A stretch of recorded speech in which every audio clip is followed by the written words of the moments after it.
Oi, pessoal, que delícia a gente com mais um podcast, com mais um tema importantíssimo. E o tema de hoje, raças e etnias, as cores da adoção. Então, esse tema mais oportuno não poderia ter, né? E vamos contar aqui quem está aqui com a gente, o nosso querido Gilson, formado em matemática, pós-graduado em marketing, consultor empresarial, pai por adoção de 2 filhos, mais de 20 anos de experiência no tema da adoção, membro da diretoria do GAALA, que é o Grupo de Apoio à Adoção Laços de Amor, da Praia Grande, e tesoureiro da Angaad. E hoje, a nossa super Jussara, que é graduada em Direito, pós-graduando em Políticas Sociais e Questão Racial, analista do Ministério Público de Minas Gerais, membro da diretoria do GRAAL, que é o Grupo de Apoio à Adoção em Uberaba, presidente da Angaad, autora dos livros Adoção ao Alcance de Todos, Adoção Interracial e Como Me Descobrir Branca, colunista da Isto é Mulher e mãe do Dudu. Sem dúvida, né, Jussara? O último é o mais importante, né? Com certeza, sem sombra de dúvida. Ela deu até mais risada quando eu falei que ela é mãe do Ah, Dudu, né? é o motivo, né? É o motivo de deitar e levantar todos os dias. Eu acho que se eu pudesse escolher só um, seria mãe do Dudu. Acho que é o que eu faço com maior gosto e com mais excelência. Mãe do Dudu significa de um menino de 10 anos, certo? Menino de 10 anos, quase do meu tamanho já, meu Deus. Muito bom. Gente, esse assunto super importante, né? A gente até conversou bastante antes da gente entrar aqui, que inclusive todos nós aqui somos pais de crianças pretas, e agora falamos crianças pretas, né? A vida inteira a gente ficou nesse dilema: é negro, é preto, preto é pejorativo, porque você aprende a sua vida inteira ali coisas que talvez de uma cultura, de um costume, né, lá atrás, e que ao longo do tempo a gente vem transformando, né? Então, isso é super importante da gente falar. E aí eu acho que a gente já podia começar com uma pergunta muito importante, que é como a gente pode conceituar a adoção interracial. Bom, só pegando gancho nessa abertura sua, acho muito bacana a gente fazer essa interligação com outras culturas, né? Se a gente pensa, por exemplo, em como o pessoal nos Estados Unidos nomeia, né? A gente fala, fala preto, fala negro. Se a gente pega a história dos Estados Unidos, eles falam black people, eles falam pessoas pretas. O errado lá é justamente o negro, porque o negro ele vem com nigger. O nigger que é o ataque. E aqui a gente fez o caminho inverso por muito tempo, né? O preto é que era o errado. E hoje a gente sabe que não. E ainda somos questionados, né? E as pessoas são questionadas todos os dias sobre isso. Mas vamos conversar sobre isso ainda. Adoção interracial, a gente deixa de lado toda a questão genética e pega a questão fenotípica, né? A gente está falando de cor de pele. Basicamente, na adoção interracial, a gente está falando de cor de pele, características que tornam visualmente uma pessoa negra ou não, uma pessoa diferente de nós brancos ou não, uma pessoa preta ou não. Né? Para o censo, para o IBGE, negros são pretos e pardos. Negro fala de raça e pretos e pardos fala da cor da pele. E a gente pega isso, né? A adoção interracial, ela pegaria pessoas de um lado, pode ser tanto do lado dos adotantes quanto do lado dos adotados, apesar da gente saber qual é a maioria, que tem um fenótipo de pessoa branca e do outro lado um fenótipo de pessoa não branca, que pode ser negra, pode ser indígena, mas aqui a gente tá muito mais focado pela nossa experiência até, né, de vida, na adoção de pessoas brancas, de pessoas negras por pessoas brancas, e o contrário também. E tem o mais correto falar em raça, falar em etnia, por exemplo? Na verdade, são diferentes, né? Raça e etnia são conceitos que se aproximam muito, mas são diferentes. A raça é a questão do fenótipo. A etnia, ela vai além, ela vai na cultura, né, na língua, nos costumes. Então, a etnia, ela dá um passo além, ela dá um mergulho a mais. Você falou, você deu uma informação super importante que eu acho que até o Gilson pode contribuir isso também, que é aquela história da gente sempre, né, não sei se dá para dizer que a maioria das crianças são pretas, né, tem mais criança preta para adoção, e até eu queria que você contasse esse relato que você tem um filho mais velho que é preto, ficou na fila esperando a segunda filha, e que veio uma filha branca, e para sua surpresa, né? Então você teve essa. Porque a gente sempre nessa adoção, a gente tem aí. Não sei se a gente aguarda mais, ou a história do filho preto, né? Então, acho que é legal a gente contar um pouco disso. Acho que para mim foi uma coisa, no mínimo, interessante, curiosa até, porque quando a gente fez a primeira, né, o do meu filho, ele agora está com 22 anos, mas ele veio com 1 ano e 3 meses. E quando a gente fez o perfil, né, a gente não estava realmente separando se a gente queria menino ou menina, e aí a parte racial também a gente não tinha colocado nenhuma diferenciação, e ele veio, né, quando o pessoal ligou, né, aquela coisa de cor, né, tem um menino aqui, ele tem 1 ano e 3 meses e tal. Eu falei, ele é pardo. Aí eu comecei a lembrar, eu falei assim, bom, para mim pardo é cor de envelope, né? Envelope. Aí eu falei assim, é pardo claro ou pardo escuro, né? Aí o pessoal ficou meio sem graça, falando, eu tô brincando, é só qualquer um, pode ser claro, escuro, azulado, não tem problema, eu vou ver, eu vou conhecer. E aí quando a gente pegou para a menina, é a mesma história, só que aí na menina a gente queria uma menina, né, porque era para fazer o parzinho e tal, e a gente acabou deixando até uma faixa de idade um pouco maior, porque a gente queria que ficasse junto com ele e tal, que não tivesse tanta diferença, mas que ele continuasse sendo mais velho. Aí quando o pessoal chamou a gente tinha aberto até uns 4, 5 anos, e aí quando chamaram a gente, falou assim, olha, tem uma menina aqui e tal, e ela tem 4. Eu falei, que legal, né? 4 anos? Não, 4 meses. Então já começou o primeiro choque, né? Não, então tá bom, vamos conhecer, né? Primeiro não esperado. Aí o segundo não esperado, na hora que eu conheci a menina, né? Aí ela falaram, ela é branca. Tá bom, branca. Mas aí você fica naquela, né? Até onde tá a diferença do que o pessoal quer amenizar, né? Quando ela chegou ali, eu falei para minha mãe, nossa, ela é branca demais, porque a gente estava se preparando para uma criança negra. E era muito engraçado, porque assim, ela já tinha nome, né? E a gente ficava pensando, nossa, como a Melissa vai ser? E aí a gente mora aqui no litoral, né? Então na praia, a gente fala, será que a Melissa vai ser assim? Será que ela vai ser desse jeito? Será que ela... Mas sempre crianças negras ou pardas, pensando nesse pardo claro, pardo escuro. E aí quando chegou branco, eu falei, meu Deus, e agora, né? Assim, é uma coisa totalmente inesperada, né? Assim, branca e pequenininha ainda, né? Então, as adoções sempre tem essas surpresas, né? E numericamente tem isso, gente, de mais crianças de uma raça para adoção? Numericamente existe isso? Sim. Essa informação a gente tem, né? Esses dados estão lá no SNA. A gente tem, sim, uma maioria de crianças e adolescentes negros, aí incluídos os pretos e pardos. A informação que a gente não tem, e isso eu costumo sempre trazer, é a de pretendentes de adoção.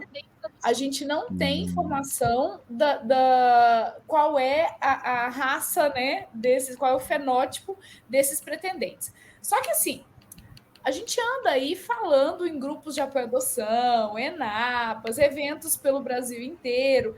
Estatisticamente, empiricamente, a quantidade de pretendentes à adoção brancos é maior do que a quantidade de pretendentes à adoção negros. Por isso, eu vivo dizendo que a adoção interracial ela é numericamente, matematicamente, mais possível de acontecer do que de não acontecer. Estou eu aqui falando de matemática, olhando para a cara do Gilson, falei, daqui a pouco o Gilson vai me corrigir, né? Porque eu sou de humanas, eu sou total. Eu estou falando aqui de probabilidades, olhando para a cara do Gilson, nossa, daqui a pouco o Gilson me corrige aqui. Não, vai, segue, que é exatamente isso. Ufa! Não, porque o que acontece, né? A gente pensar, a própria população brasileira, acho que são 55%. 56%. Né? 56%. Então, assim, estatisticamente, a probabilidade de você ter uma criança negra, né, para adoção, ela é maior do que uma criança branca, ponto. Aí eu volto lá numa situação que eu tive lá na primeira adoção do meu filho, que a primeira pergunta que o pessoal faz, né, quando você entra, né, no processo de adoção, foi habilitado, se pergunta, quanto tempo demora, né? Aí o pessoal do fórum que eu estava lá em São Paulo falou assim, olha, o primeiro lugar está demorando 10 anos. Aí eu falei, 10 anos? Eu falei, não quero brincar com isso, né? É tempo demais. Não. Aí falou assim, só que esse casal quer um descendente oriental. Meu Deus. E aí você fala assim, cara, quantos japoneses orientais você conhece que foi abandonado? Nenhum. Quantos você já conhece menos oriental no geral, né? Exato. Se eu puxo aqui pela memória, os orientais que eu tenho contato, que eu tenho convivência, que eu conheço, são poucos. Vou eu falando de números de novo, né? Proporcionalmente, eu estou ficando com medo de citar termos matemáticos aqui.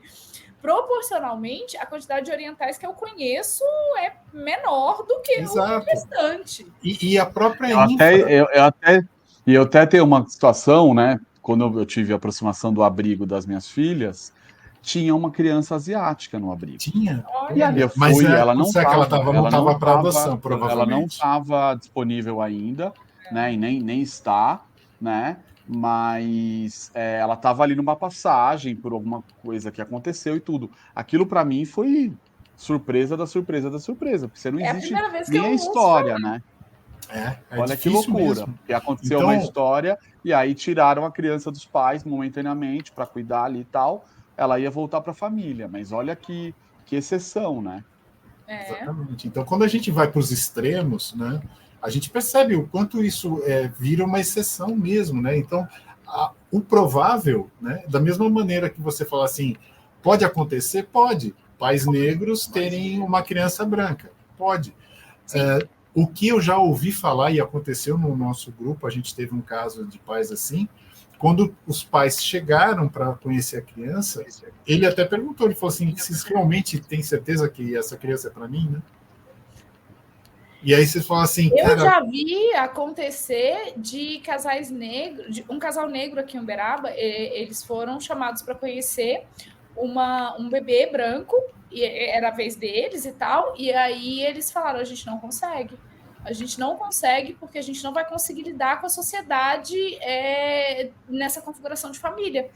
Infelizmente, a gente não soube preencher o cadastro e tal, porque a gente não consegue. E realmente, eu fico pensando, se para a gente, às vezes não, é puxado, o contrário, gente, eu conheço poucos, mas conheço algumas situações assim, e é muito difícil. É muito difícil.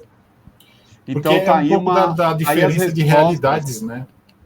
Tá aí a resposta para uma pergunta que eu ia fazer, que é a importância de falarmos sobre adoção interracial, né, gente? Com certeza. A gente precisa porque ela é muito provável de acontecer. Ela é muito provável de acontecer, né? E aí a gente tem uma outra pergunta que é importantíssima, que é, vocês acham que há hoje uma aceitação maior de adoções de crianças e adolescentes negros no Brasil ou não? Eu tenho uma teoria. Teorize. Vamos lá para a teoria. Eu tenho uma teoria, minha teoria chama Família Margarina. Sim, existe uma aceitação maior, mas essa aceitação maior, ela não vem de uma conscientização. Ela vem de uma idealização do que é a família margarina. A gente observa muito isso acontecer com, lá atrás, a adoção por Brad Pitt e Angelina Jolie. Começaram muito essa onda. Não foram os primeiros famosos a fazerem adoção interracial. Bruno Galhaço e a Giovanni. Então, eu ia cair nisso daí. Esse daí, gente, é o problema do Brasil. Não porque eles sejam um problema, é porque as pessoas compram uma imagem, não que eles vendam essa imagem, mas as pessoas compram uma imagem de que idealizam de que fazendo uma adoção interracial, elas vão se transformar naquela família margarina. E que aquela família margarina vive num mar de rosas.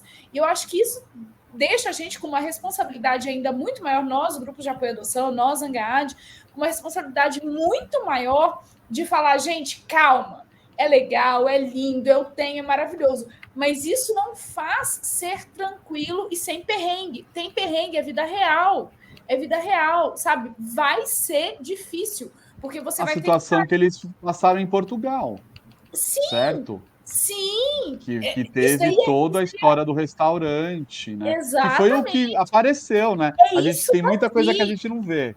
É isso daqui. É por isso que eu sempre digo, é importante que nós, não nós que estamos já com os nossos filhos, eu acho que antes ainda, nós que nos abrimos para uma adoção interracial, todo mundo deveria, mas especialmente nós que nos abrimos para uma adoção interracial, nós precisamos encontrar o letramento racial antes que o racismo encontre os nossos filhos, porque ele vai encontrar. A gente tem que partir desse ponto. O racismo vai encontrar nossos filhos. É quando, não é se, é quando. Então, eu acho que romantizar a família margarina, isso aumenta, sim, a aceitabilidade. É ótimo, por um lado, mas a gente não quer resolver números.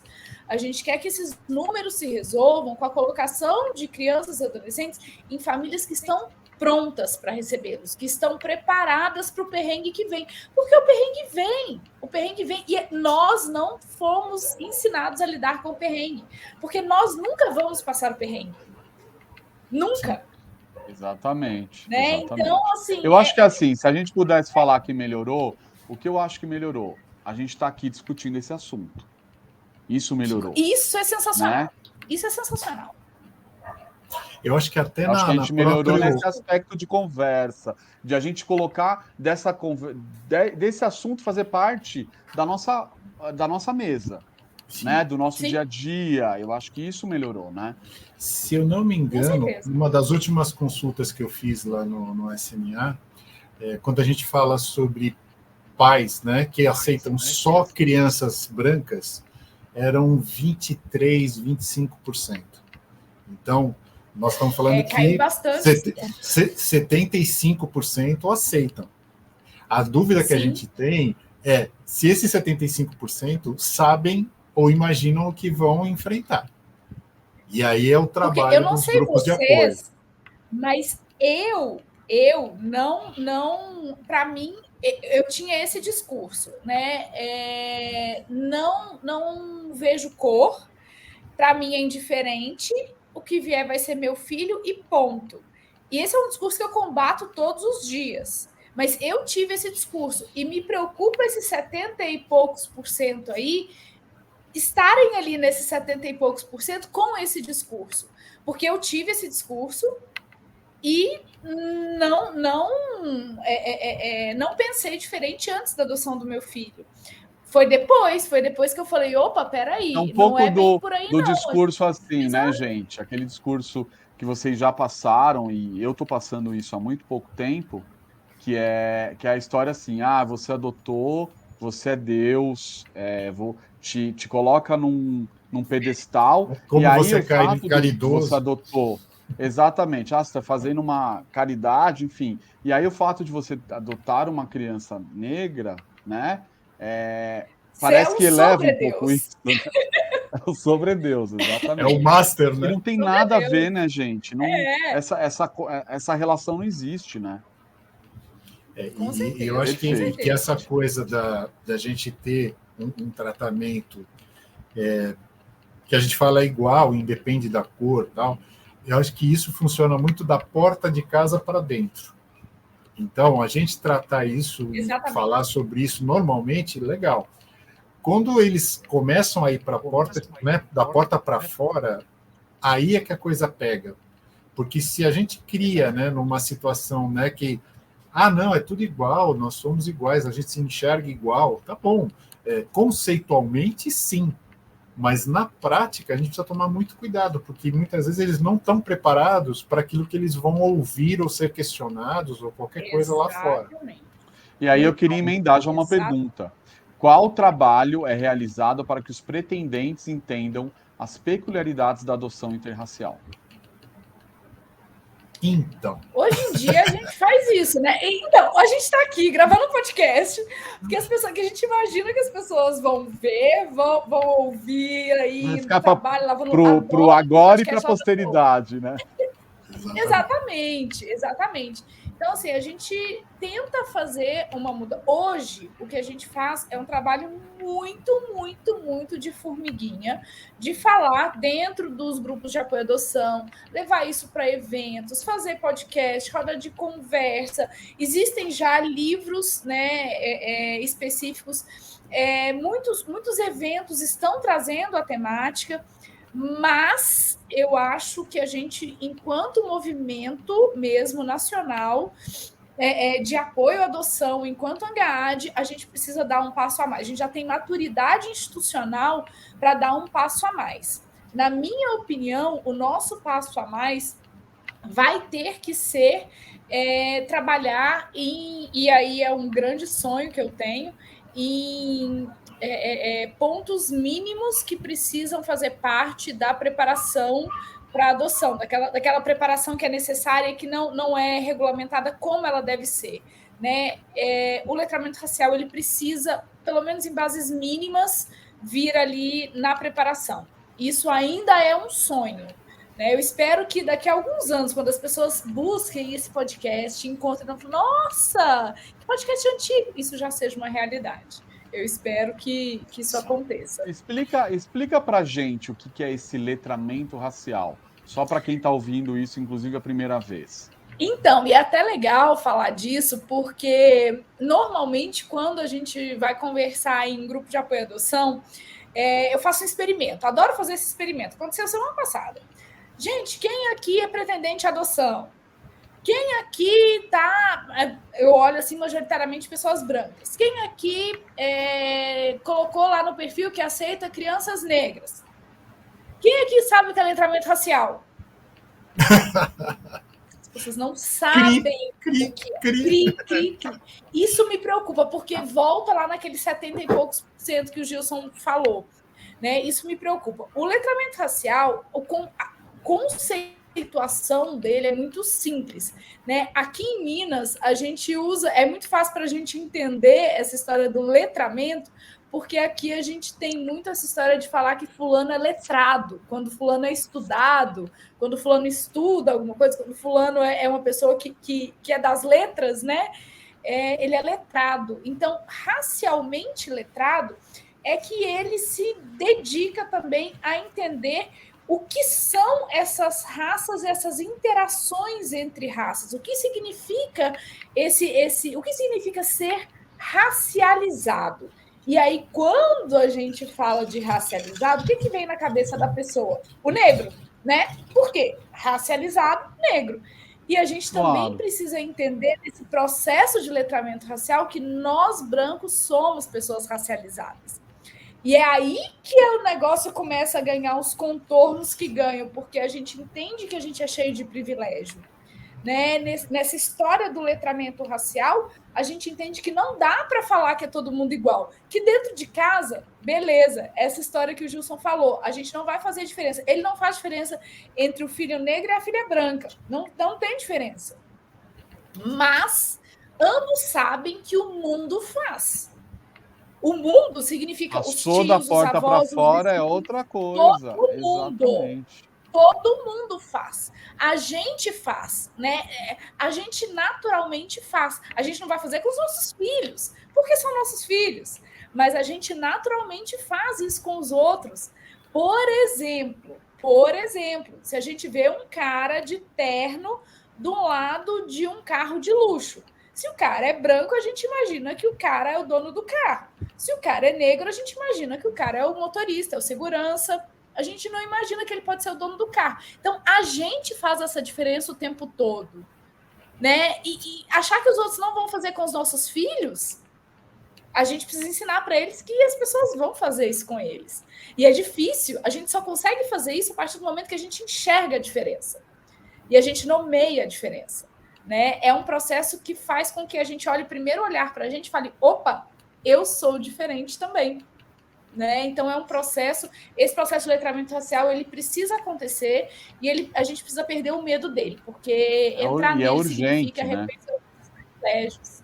E é difícil, é ruim Perfeito. sair desse lugar de conforto. Dói. Só Tem mais uma né? pergunta aqui, que você estava falando de...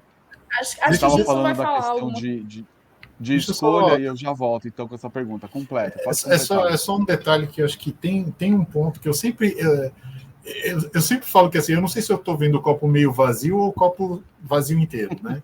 Então, nunca vai ser meio cheio, sempre meio vazio.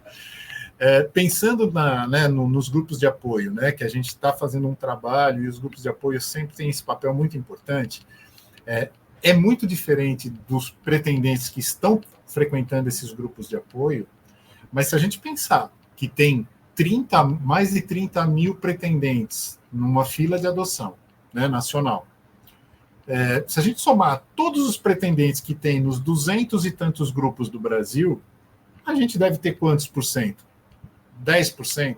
20% dessa população? Gilson, eu não vou falar em números com você, não sei. Se você falar, eu vou acreditar. Mas né, se a gente somar quantas pessoas, quantas famílias a gente atende em todos os grupos do Brasil? Se fosse metade, eu já ficaria muito feliz. Mas tem uma outra metade que nunca participou de um grupo de apoio à adoção, está na fila, talvez esteja com esse perfil aberto e não tem a menor ideia do que ele vai enfrentar. Né? Então, acho que essa preocupação que a gente está cumprindo o papel dentro dos grupos de apoio à adoção, mas a gente tem uma população muito grande fora dos grupos de adoção, que eles precisariam saber disso também. E aí eu acho que é o grande desafio, é como fazer essa informação chegar fora desse ambiente que a gente consegue influenciar de alguma maneira também. E eu acho que a gente tem uma responsabilidade um pouco das conversas social. Conversa, ter esses grupos de apoio cada vez mais próximos e trazer isso. E eu acho que levar a conversa, sabe o que eu acho importante? Levar a conversa para fora do mundo dos grupos de apoio à adoção. Fora da bolha, né? Que a gente fala. Fora da bolha. Falar para a gente é fácil. Eu costumo dizer que a gente muda o mundo na fila do supermercado. A gente precisa levar essa conversa para o ambiente de trabalho, para o almoço de domingo, para a rodinha de vizinho que fica na porta de casa conversando sobre... Minas é muito isso, interior de Minas é muito isso, né? Conversando sobre a vida dos outros. A fila do supermercado, literalmente... Né? Então, eu acho que a gente precisa sair da bolha e levar essa conversa para outros ambientes, até fora da adoção, porque, de alguma forma, esse pessoal que não vem em grupo de apoio à adoção, eles convivem socialmente. Eles não vivem ali isolados do mundo. A conversa vai chegar neles de algum jeito.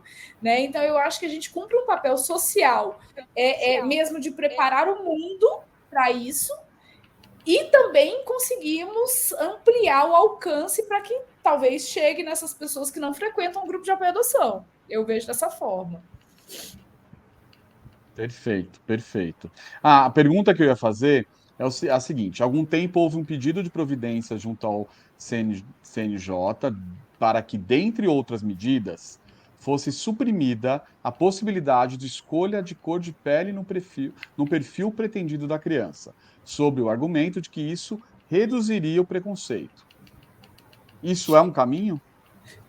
Olha, na época que isso aconteceu, a gente estava em plena pandemia e todo dia tinha live. Todo dia tinha live. Teve uma live que era o pessoal que estava realmente à frente desse pedido. Eu não sei como esse pedido está hoje, o dia que a gente está gravando.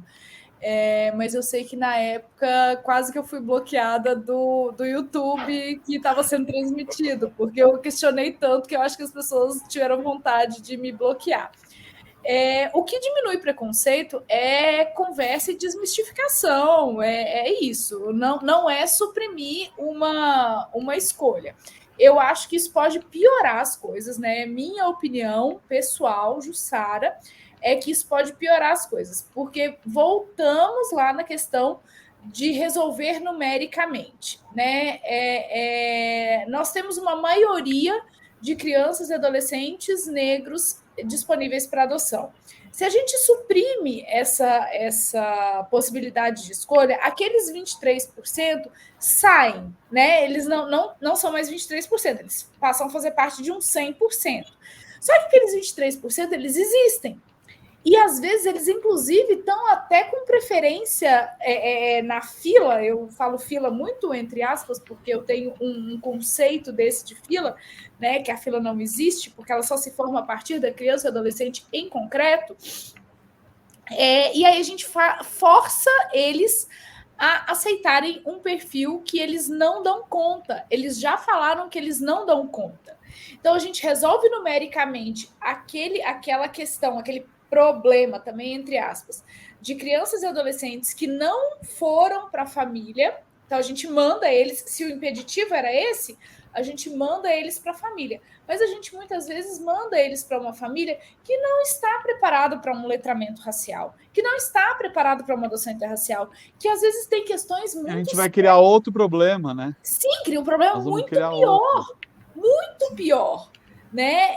Que às vezes tem alguns conceitos extremamente racistas, porque nós vivemos em uma sociedade que é muito racista e que vai fazer essa criança, esse adolescente, passar por situações dentro de casa que ela nunca merecia passar. Ninguém merece passar e vai passar dentro de casa. É um lugar de proteção. E acho que na hora de você preencher essa ficha ou colocar esses dados, por exemplo, eu fui perguntado ali, o que você... para mim não é importante raça, não era importante, né, a idade, sim, que eu acho que isso você tem que ser sincero com a tua vida, né, com que... E outras questões, por exemplo, doença mental, cadeirante, por exemplo.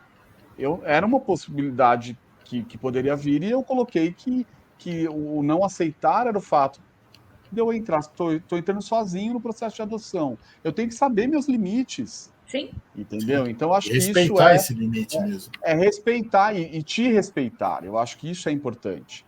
Né? Porque eu acho que a criança que está vindo. Sem dúvida, sem dúvida. Então, isso entra nessa sincronia aí que a gente acredita, né? Eu sempre falo que essa situação é sempre aquela análise rasa, né? Do tipo assim, se eu tirar esse detalhe, vai melhorar o processo, ou vai aumentar. Cara, só propõe isso quem não conhece o processo. Com certeza. Se conhecesse, nem cogitaria fazer isso. Com certeza. Então, a gente vê muitas vezes, né, o pessoal sentar na janelinha, né, já todo mundo é especialista em alguma coisa, e fala assim, não, vamos resolver o problema da fila. Né? E aí você fala assim, cara, você aumenta o problema da devolução depois. Aí, bacana. E aí você corta... Você resolve aqui... de novo. Você piora, porque você vai quebrar vínculo de novo. Então, para quê? Sim. Qual que é a função disso? Eu não consigo entender a lógica na cabeça das pessoas. E aí a gente entra numa história que já entra numa pergunta, né, que é a preparação dos pretendentes hoje. Ela é efetiva no que diz respeito à adoção interracial? O que ainda precisa ser feito? Eu acho que a gente volta naquele ponto, né? A gente tem feito já um trabalho muito pontual, né? São os grupos de apoio que mais tocam nisso, e nem todos os lugares, aquela preparação que a lei exige, ela não é igual em todos os lugares. A gente começa por aí. Ela não tem bases mínimas estabelecidas. Então, assim, colocar tudo num mesmo pacote e falar que é efetiva ou não é efetiva é impossível. Se a gente pega os lugares em que essa preparação é mais estruturada, e a gente sabe de alguns lugares onde as preparações são muito estruturadas, para vocês terem uma ideia, aqui em Uberaba a gente faz 9 encontros de 2 horas cada um. É um semestre. É vivencial, é super profundo. Essa questão da interracialidade, ela perpassa, ela é transversal, ela não é uma coisa assim, olha, vamos... Um tema, né? Isso. Não é, entendeu? E eu só me dei conta disso depois. E olha que eu eu vi nascer a preparação daqui, eu passei pelas oficinas aqui, acho sensacional, sensacional. Assim, é uma experiência life-changing mesmo. Assim, eu sou uma Vocês Jussara. viveram na adoção de vocês? Tinha já essa preparação obrigatória? Sim, Na na minha, minha sim, não. na do Gilson Na não. sua já. Nenhuma das duas, inclusive. Eu- A minha filha mais nova está com Eu achei 15. sensacional, Ela não, gente. É Eu sou demais. fã dessa preparação. É Fã. demais. E eu peguei, graças a Deus, antes da pandemia. Ai, que Né? ótimo. Então eu fiz presencial. Ótimo. Então, e essa troca, e a minha felicidade era que eu tinha pais pretos no grupo, eu tinha pais orientais no grupo, eu tinha mães solteiras, pais solteiros, casais. Então, é nessa troca que eu acho que é o que a gente mais ganha, né? Isso é sensacional. Mas eu acho que a gente ainda precisa evoluir muito. E eu acho que a questão do interracial ela precisa ser realmente um tópico. A gente precisa falar disso separadamente. A gente precisa tratar especificamente disso. Acho que é uma evolução, um passo na evolução da preparação que a gente precisa dar. Eu acho que Quais são os aqui a maiores. gente... Eu ia perguntar dos desafios, né, que a gente tem nessa.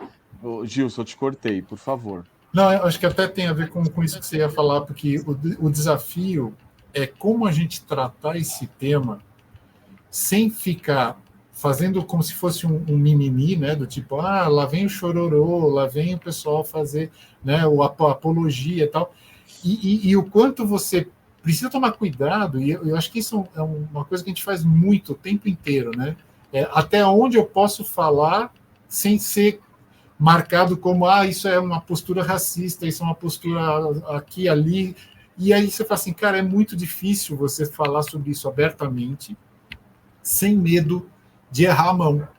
Eu acho que o teu livro fala muito sobre isso, né, Jussara? Que é assim, às vezes do jeito que a gente aborda, do jeito que a gente se expressa, às vezes é um choque para as pessoas. Falam, não, mas espera aí, isso daí é uma postura racista. Não, isso é real. É isso real, acontece, né? O racismo está em não imaginar que isso acontece. Exatamente, exatamente. Eu demorei muito tempo. Eu tive assim até foi o meu processo mais difícil. Ele foi na escrita do segundo livro. Eu tive um bloqueio assim absurdo, que é a adoção interracial, né?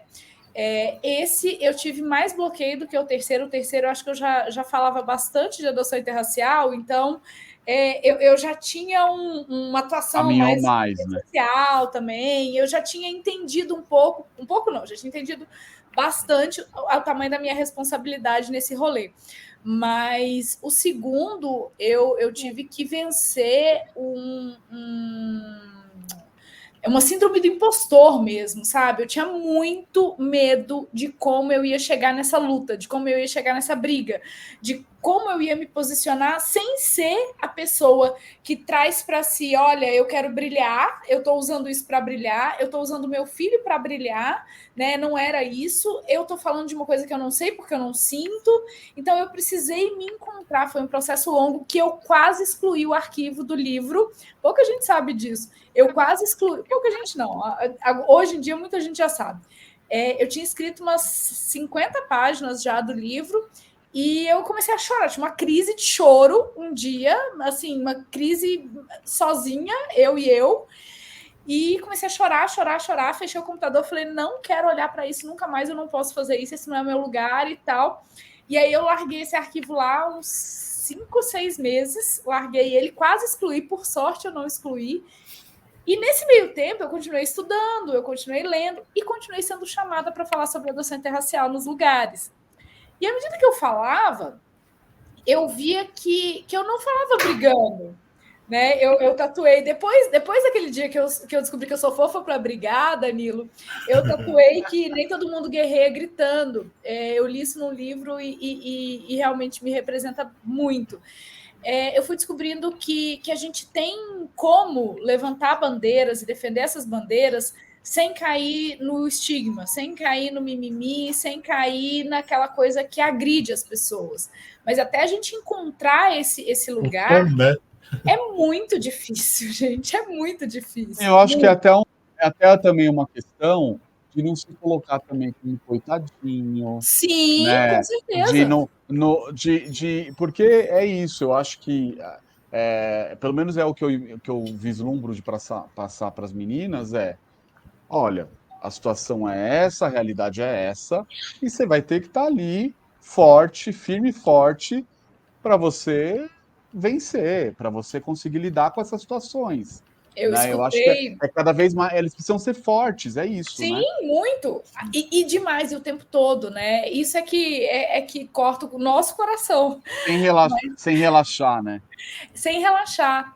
Eu escutei recentemente que o Dudu era muito empoderado, que ele sabia lidar muito bem com essas situações. Aí, na hora que eu escutei isso, era para ser um elogio, e eu pensei, cara, ele ser empoderado aos 9, né? Ele tinha 9 ainda, aos 9 anos, significa uma violência do mundo muito grande e um trabalho de todo. Ele não é empoderado porque eu fiz isso daqui, ele ficou empoderado. É um trabalho de todos os dias, né? E assim, você escutar que uma criança de 9 anos é empoderada, é bom que ele seja empoderado, é bom que ele seja forte, mas ele precisar ser forte aos 9 anos é Pois algo que dói. é um fardo pesado para uma criança de Tem, 9, tem né? um caso que eu acho muito interessante com o meu filho, que assim, o meu filho ele tem alguns apelidos ao longo da vida, né? Um deles é vô, né? Porque ele reage muito e ele atua em algumas situações como um velho, literalmente, porque ele tem uma bagagem de experiência que eu acho que é muito legal. Mas ele tem esse lance de brigar por situações que às vezes é contra até o que o convencional que as pessoas fazem. Então, muitas vezes, assim, sei lá, teve uma situação que foi muito louca, assim, ele estava na rua, uns amigos dele da escola, ô negão, não sei o que lá, aí veio uma senhora e falou para ele assim, você sabe que você não deveria deixar eles te chamarem assim, assado, cozido, não sei o que. Ele falou assim, minha senhora, ele é meu amigo, ele me chama como eu quiser e como ele quiser. Se ele me incomodar, eu resolvo com ele, não preciso da senhora, entendeu? E aí a mulher ficou desconcentrada, porque ela não esperava essa reação. Né? Eu sou de uma geração que a gente fala, ô negão. Negão era uma coisa de amizade, de uma Era pessoa que você normal. gosta. É Né? verdade, é E aí verdade. você fala assim, cara, que coisa esquisita. Então, e ele acaba sendo esse medidor entre aonde vai esse discurso que é mimimi, ou que é assim, não pode nada, versus aquilo que você fala assim, cara, eu não tinha me tocado nessa maldade. E ele me É uma alerta sobre essas sensibilidade, é maldades. uma sensibilidade incrível, É, né? e assim, se você olhar, é uma maldade, a gente não pode deixar, mas tudo, e isso eu falo muito com o Dudu, tudo depende do tom e de quem está usando e da situação que está usando isso. Né? Teve um dia que a gente estava indo pro. Eu estava indo levar ele na escola e uma amiga tinha me mandado um áudio perguntando o negócio. Eu tenho um clube do livro só com senhoras, é ótimo, assim, só pessoas mais velhas que eu. Senhoras, elas vão me matar se elas escutarem isso, mas elas são mais velhas do Corta que eu. essa parte, edita. Corta a edição, por favor. E aí uma delas me mandou uma mensagem, ela tinha acabado de entrar no grupo, ela falou, eu não lembro quem é a fulana. Eu falei, é uma bem branquinha. Aí o Dudu escutou e falou, mamãe, isso não é racismo? Você falar que ela é bem branquinha? Aí eu fui explicar para ele o que era racismo. E eu falei, filho, é só um jeito de eu falar. E eu falei com muito carinho, é uma pessoa que eu gosto muito, eu não estava inferiorizando ela por ser uma pessoa branquinha, né? E aí eu Não era fui pejorativo, né? e racismo reverso não existe e tal. Uma conversa, assim, ele tinha 8 anos, uma conversa com a criança de 8 anos sobre racismo reverso e tal. Difícil. É isso. É muito. E tem algumas coisas também, gente, que né, quem viveu, né, nós mais velhos, tem um pouco daquela coisa do passado que isso era mais carinhoso. É que as coisas foram se transformando, né? E aí hoje você tem muito mais peso em algumas formas de falar, né? Então acho que isso é muito, enfim, depende muito de quem fala. E aí eu queria aproveitar e falar de uma outra pergunta que é com relação a crianças e adolescentes indígenas ou vindos de imigração, como os haitianos, venezuelanos, enfim. Se há alguma atenção especial também para esses casos. A gente está vivendo um momento em que a gente tem muitos no Brasil, né? Então, É até enfim. legal ver essa pergunta. Eu tenho falado bastante em reuniões do pessoal do Mato Grosso do Sul, e a realidade deles de adoção indígena é muito grande. Eu acho que a gente precisa, para além dessa questão fenotípica, né? Aí a gente sai do racial e vai para a etnia também. Atentar para o respeito e para o acolhimento da história com relação à língua, aos costumes, Alimentação. a limitação, essa ancestralidade que é muito peculiar, né? A gente respeitar essa inserção na nossa cultura, sem o apagamento da cultura que já tem, especialmente quando eles vêm um pouco maiores. Então, sim, eu acredito que o cuidado ele precisa ser maior, e a gente precisa também de uma preparação bem específica para isso, que a gente não tem. Aí entra, inclusive, num outro, vamos dizer, pacote, que é a coisa né, das pessoas de países diferentes, de culturas diferentes, que aí eu até me incluo num outro pacote, que é a questão ser gay, por exemplo. Sim. Né? Então, são sempre... eu sempre, a vida inteira, me incomodou eu ter que ir em guetos, na década de 90, por exemplo, porque você tinha que fugir de uma realidade, né? E durante muitos anos os negros também precisaram viver em guetos, em lugares, né, que eles se identificavam mais, né? E eu acho que isso, se a gente puder falar de uma melhoria, eu diria que é algo que eu tenho visto menos, Eu da acho que a gente gente está precisar avançando. ficar menos em guetos e menos em espaços assim, falar que esse tipo de música tem que ser característico de uma raça ou de uma etnia, esse tipo de gosto, por exemplo. Eu acho que isso a gente está caminhando de uma forma, digamos assim, positiva. Eu acho isso muito legal. Eu concordo. Estamos evoluindo, A gente né? tem, sem dúvida, Precisamos uma evoluir, evolução, né, né? gente? Pelo amor de Deus, precisamos evoluir. Aí temos mais uma pergunta que é se a fala carinhosa do passado tem a ver com um racismo enrustido, que Com era aceito e agora é percebido e combatido. Com certeza, com certeza. É aquela história. Se você entra num ambiente e pergunta: o racismo existe? Sim! Você se considera racista? Não! Né? Então é isso. Racistas são os outros, né? Racistas são os outros. Então, eu acho que vem muito daquilo que era normalizado, né? Era muito normalizado. Era tão É isso mesmo. sutil que... Ah, não, mas é aquela história. O racista, ele é o mal. Ele é o que aponta o dedo, ele é o que xinga de macaco no estádio, mas só perceber projetar que o dono do carro, que é o cara negro, achar que ele é o motorista por ele ser o negro, isso não é racismo. Isso é racismo. Só que isso era aceito lá atrás, né? Isso era normal. Claro. Mas é normal. Aí a gente tem que voltar mais uns 10 passos e voltar lá no 13 de maio, não no 13, no 14, porque a gente está preso no 14 de maio até hoje, né? O 14 de maio, nós vivemos o 14 de maio todos os dias, que é o para onde a gente jogou aquelas pessoas negras que a gente deu a liberdade, bem entre aspas. A gente jogou elas para um lugar onde elas não tinham nenhuma perspectiva. E elas seguem ainda vivendo muito presas nessa falta de perspectivas de serem estigmatizadas, né? E de sofrerem violências que para nós podem ser pequenas violências desse carinho, muito entre aspas, mas que são grandes violências para elas. E a gente tem coisas que a gente não enxerga, né? Eu vou dar um exemplo muito, assim, muito verdadeiro. Eu sou casado com um negro e a gente passa por algumas situações que eu jamais vou perceber. Então, por exemplo, outro dia a gente foi numa festa, né, eu tenho muitos amigos arquitetos e aí ele me fez a seguinte pergunta: você viu quantos negros convidados estão na festa. Aí ele falou, e você olha quem está servindo? Então, assim, não tinha nenhum negro Chama que teste não do fosse pescoço. servindo. Esse teste do pescoço é Todos genial. estavam Conta para todo servindo. mundo. E, Conta para todo Chama mundo. e aí é isso. É um olhar que eu vou te falar que eu nunca percebi, gente. Agora, toda vez que eu vou, eu olho. Porque agora virou uma ficha, Bateu a ficha, né? né? E É isso isso. começa a me incomodar também. Eu acho isso sensacional, porque era uma coisa que eu não via, né?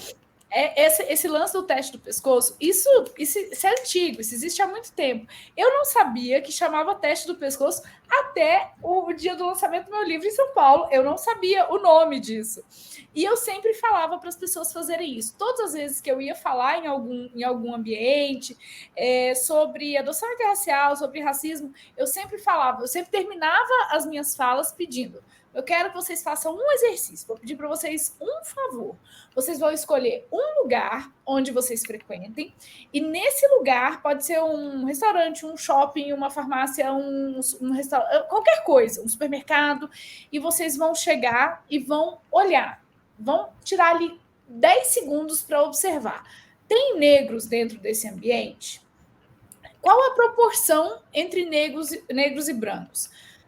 Qual é a posição que eles estão ocupando? Escolhe um lugar e faz isso. Amanhã, escolhe outro. Depois de amanhã, escolhe outro. Até que isso se torne natural. Se você olha, se você vê e se você não se incomoda com isso, tem alguma coisa errada. Tem alguma coisa errada. Se a gente não se incomoda, a gente precisa realmente voltar e repensar o que a gente está enxergando, porque a gente está numa realidade meio distópica, eu acho. Sem dúvida, sem dúvida. E aí, mais algumas perguntas aqui, estamos chegando ao fim, mas tem pouquinha coisa aqui para a gente perguntar. Uma se dá para mostrar que Angaad trabalha efetivamente nessa linha inclusiva. Dar algum exemplo, contar alguma coisa, o que Angaad está fazendo. Bom, além do nosso trabalho com os pretendentes, eu acho que a gente tenta trazer isso para a nossa composição, né? Se a gente pega na última gestão, o nosso presidente é um cara negro, que é o Paulo, e hoje na diretoria executiva nós não temos pessoas negras, mas nas assessorias sim, né? Nas assessorias temos pessoas que se destacam bastante, inclusive pessoas extremamente competentes. E eu acho bacana a gente trazer essa questão do quanto eles são competentes e não precisam ficar falando de questão racial. Eles são competentes para falar de outras coisas. Ele não é competente porque são pretos, né? Não Eles é são competente competentes porque eles são. né? Perfeito. E aí a gente tem pessoas negras, pretas e pardas. A gente tem ambos, né, ocupando lugares ali nas nossas assessorias, que são muito gabaritados para desempenharem os trabalhos que eles desempenham. Então, por mais que hoje nós não tenhamos na diretoria executiva pessoas negras, não foi por falta de convite, inclusive, pessoas que negaram o convite, aqui eu poderia começar a citar nomes e puxar a orelha das pessoas, mas que porque não são tão competentes no que fazem que não tinham disponibilidade para se dedicar Não ao querem trabalho. entrar pela metade, né? Exatamente. E aí E aí, ficaram... aí hoje tem os apoios todos, né? Sim, E a gente sim. tem que pensar que a Ergaad tem braços em todos os lugares, né? A Então, de gente tem certa forma, bastante, nós somos né? um povo. Acho que isso é muito importante, né? E ter né, essa visão, trazer essa visão também, essa vida real, de trazer também, inclusive, os casos nossos mesmo, né? Assim, nossos, né? Que eu acho que é isso. As pessoas querem tanto ver as experiências e o que, né? A tua palestra, quando eu vim aqui, né? Estava aqui em São Paulo, Jussara, vieram tantas histórias ali. Isso é tão legal porque eu já vejo ali, eu vivendo isso, né? Eu estou hoje exatamente completa 2 meses que as meninas estão comigo, e então assim, eu não vivi um nada, né, do que eu sei que eu vou viver ainda, né? E é aquela coisa, não é a coisa da família margarina, não é essa ilusão, né? Porque a gente tem que saber que a gente precisa estar ali preparado ou se preparando para que a gente passe bem por essas situações, né? Danilo, você teve numa das.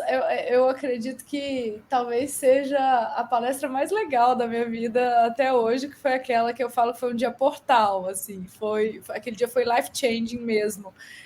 Tudo parece que abriu depois daquele dia, porque houve uma entrega muito grande, né? Eu e a Marília juntas falando sobre as peculiaridades dessas questões raciais. A gente, inclusive, tirou a adoção do palco, colocou ali guardadinho como um plano de fundo para falar de questões raciais, e a gente tem uma responsabilidade muito grande social de fazer isso todos os dias. Aquele dia foi um dia bem especial, foi bacana porque você estava nesse processo, né, e conseguiu vivenciar tanta coisa, tanta informação, tanta troca de uma vez, foi muito legal.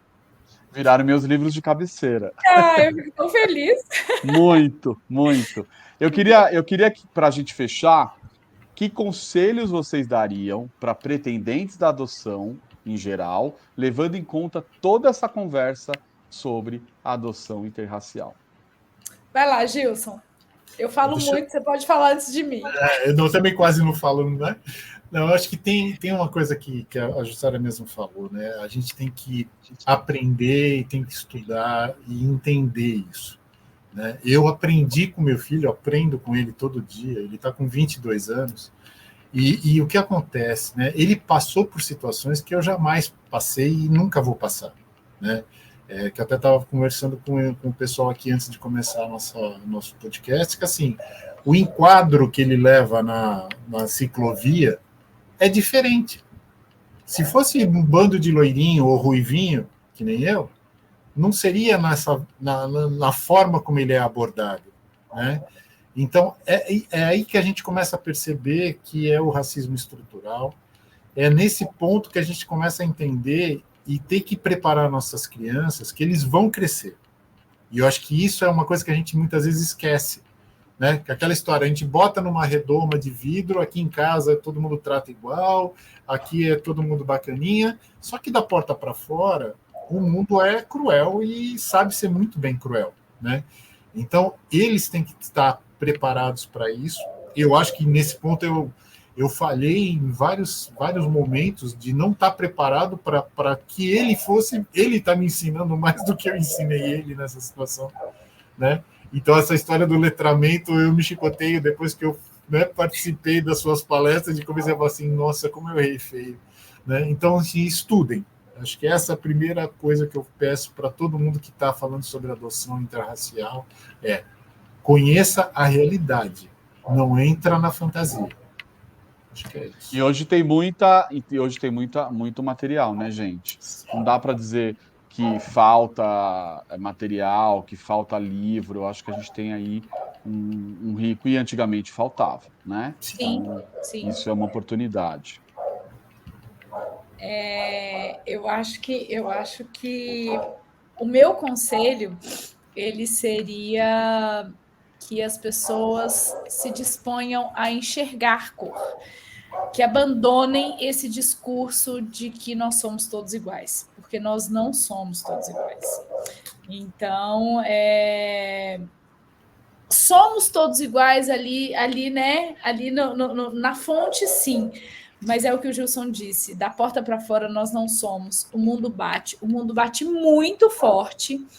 Então, a gente precisa ter essa consciência e passar essa consciência para frente. Eu não sei se vocês perceberam, quem está vendo, né, no vídeo, não está só ouvindo, perceberam uma troca aqui de olhares, de bilhetes, é porque tem uma criança, vem cá, filho, tem uma criança aqui que está querendo participar, mandou bilhete aqui, vem cá falar um oi. Fala, oi, gente. Oi, gente. Ai, que fofo. Fala, Dudu, tudo bom? Meu amor. Obrigada, filho. Esse apaixonado por futebol. É meu craque de bola. Ele mandou bilhete por trás da por baixo da porta, veio aqui atrás do computador, escreveu aqui outro bilhete, enfim, deu certo. Ele quis falar um oi aqui. Há boatos de que o Dudu vai jogar no Ameriquinha, América Mineiro. América Mineiro era o time do meu pai. Meu pai, que faleceu quando eu tinha 6 anos, assim, time do meu pai não jogava, meu pai era torcedor, né, gente? Meu pai mais meia dúzia só. E é o time do nosso vice-presidente, do Júnior. Então, assim, existe uma voz que fica falando que o Dudu vai jogar na Ameriquinha. Vamos ver o que vai acontecer. E eu acho que, para a gente fechar, gente, acho que é importante a gente convidar, né, fazendo em nome da Angaad, convidar as pessoas de todas as raças e etnias a se integrarem nessa luta com o Angaad, dos GAs também, para encontrar famílias, né, para todas as crianças e adolescentes abrigados, que não pode mais retornar para a família biológica. Então, fica esse convite de todos nós aqui, em nome da Angaad, de como é importante, né, a gente participar mais, estar aí à frente, se informar mais. Então, você também tem aí um recado nosso como associação, eu acho que é esse, né, de como é importante a gente estar sempre juntos e tendo essa troca, né? Então, vamos agradecer, né? Agradecer, gente, obrigado pela participação de vocês, assim, com casos, com histórias, que eu acho que é isso que deixa o nosso podcast Pode Adotar tão especial, né? E se deixar, a gente passa a noite aqui, o dia aqui, Deixa falando. Que não falta é assunto. O assunto não tem fim. A gente passa dias e noites falando sobre, né? Acho que a gente pode estender isso, fazer desse podcast, desse episódio do podcast, um comecinho de reflexão para as pessoas. Tem muita coisa para ser dita, tem muita coisa para ser falada, tem muita coisa para ser pensada, refletida. Então, aqui a gente trouxe, foi assim, um incômodo, uma pulguinha atrás da orelha. A gente quis deixar uma pulguinha atrás da orelha para que esse caminho comece. Ele precisa começar de algum lugar. Então, aqui eu acho que a gente traz esse pontapé inicial. E convidar a gente tem outros temas que a gente já trouxe, então para vocês conferirem os temas anteriores e também sugerir temas futuros. A gente tem aí, a cada 2 semanas, a gente tem lutado para conseguir colocar, né, o Pode Adotar no ar, né, com temas bacanas, com convidados. Então fica aqui o convite também especial para vocês sugerirem temas. E até o último teve bastante participação, as pessoas mandando perguntas e dúvidas, que também isso é importante, tá bom? Gente, só queria lembrar uma coisa rapidinho, que a gente escuta muito falar da questão racial agora em novembro, por causa do Dia da Consciência Negra, né, que é agora, dia 20, mas trazer as pessoas para que essa seja uma pauta durante o ano inteiro, que a gente possa falar das questões raciais durante o ano inteiro, que a gente não precise de 21 de março, 13 de maio e 20 de novembro para falar sobre, para trazer as reflexões e a mudança de atitude, né, dentro desse contexto racial. Que seja constante. Seja constante. Muito bom. Gente, obrigado. Muito obrigado. Tchau. Valeu, beijo, pessoal. gente. Tchau, tchau. Até o próximo. Até.